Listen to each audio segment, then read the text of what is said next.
Hey guys, welcome back. So today we're going to be talking about waterproofing stock ready to run electronics. That goes for MN, WPL, JJRC, all the other ones you got out there, FAYEE. And I'm going to show you what I did to my stock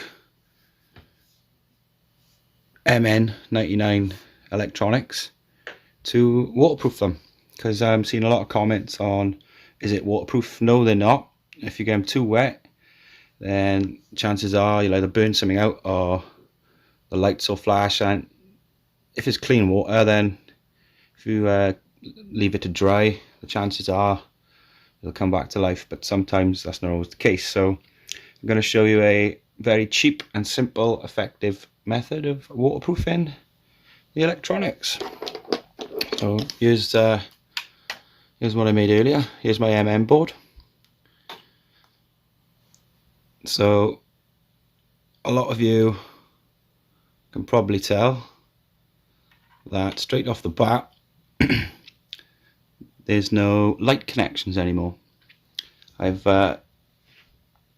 taken the liberty of simplifying the board as much as possible, and lights is one of the things that I think that you don't really need, and it's just another thing to go wrong in my opinion. So the on and off switch I've cut, soldered together, and use some epoxy resin there just to make sure it doesn't, for instance, touch that and short out.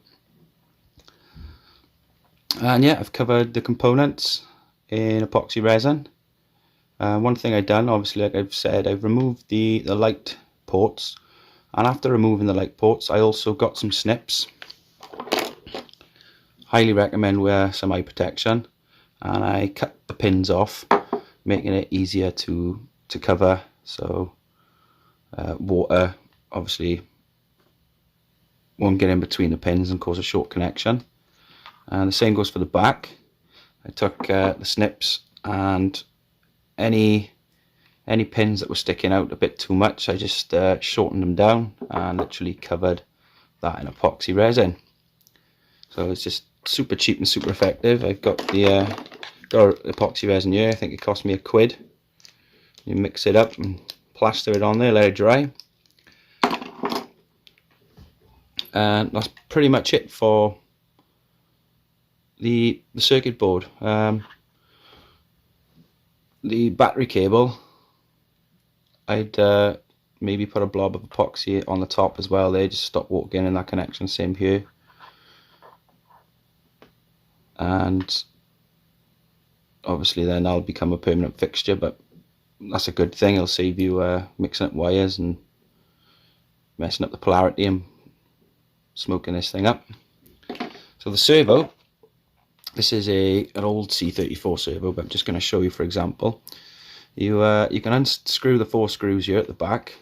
What I like to do is put my finger on the horn, so to speak, or the output gear, and lift the top off so everything stays intact, and then fill the inside of this with grease. That's a barrier from the outside. That's just to keep your gears from filling up with any dirt and obviously causing them to chip or crack. And then when you got this back section off, you'll have 2 lots of electronics. You'll have like a little board, and you'll also have a potentiometer. Same method, cover them all in epoxy resin, and that's waterproof. Now another thing, the last thing I've done is, let me flip this over quickly for you. Take a look at the gearbox holder. I've literally put some holes in there, and what that'll do is allow the water to escape, saving your gearbox again from getting filled up with water, or you pretty much don't want the water hanging around in there. As for the motor itself, they're pretty well known to be fine in water, a DC motor. You could, I have done in the past then, on the outputs of the gearbox and the casing, just put a smidge of grease around there, and that'll stop any water getting inside the gearbox. It's super cheap and super effective, and you you'll be able to go swimming all day long. Cheers for watching, guys. I'll catch you on the next one.